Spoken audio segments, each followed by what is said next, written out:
మీకు తెలుసా మహావిష్ణువు ఎన్నిసార్లు యోగ నిద్రలోకి వెళ్తాడో అని? మీకు తెలుసా మహావిష్ణువు మాత్రమే ఎందుకు అవతారాలను ధరిస్తూ ఉంటాడు?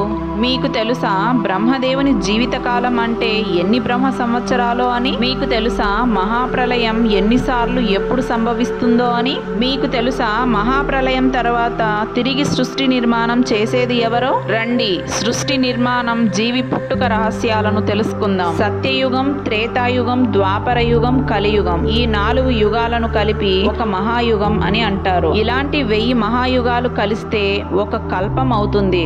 ఇలాంటి 2 కల్పాలు కలిస్తే బ్రహ్మదేవుని ఒక్క రోజుకు సమానం.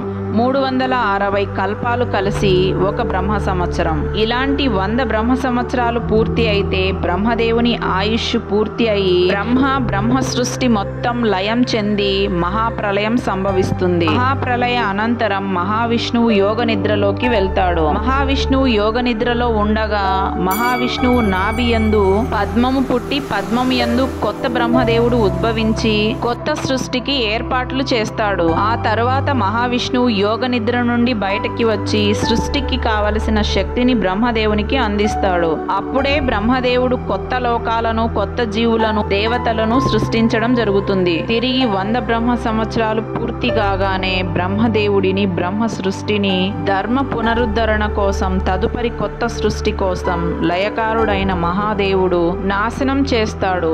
ఈ లోకాలను సృష్టించేది బ్రహ్మదేవుడు, లోకాలకు రక్షకుడు మహావిష్ణువు. కనుక లోక రక్షణ కోసం మహావిష్ణువు అవతారాలను స్వీకరిస్తూ ఉంటాడు. తదుపరి ధర్మస్థాపనకు సృష్టిని నాశనం చేసేవాడు మహాదేవుడు శివుడు. విన్నారు కదూ సృష్టి మాయ ఎంత అద్భుతమో. వీడియోని లైక్ చేసి మీరు మహాదేవుని భక్తులైతే ఓం నమః శివాయ అని, మీరు మహావిష్ణువు భక్తులైతే ఓం నమో వాసుదేవాయ అంటూ కామెంట్ చేయండి. ఇలాంటి మరెన్నో ఆధ్యాత్మిక విషయాలను తెలుసుకోవడానికి ఛానల్ని సబ్స్క్రైబ్ చేసి పెట్టుకోండి.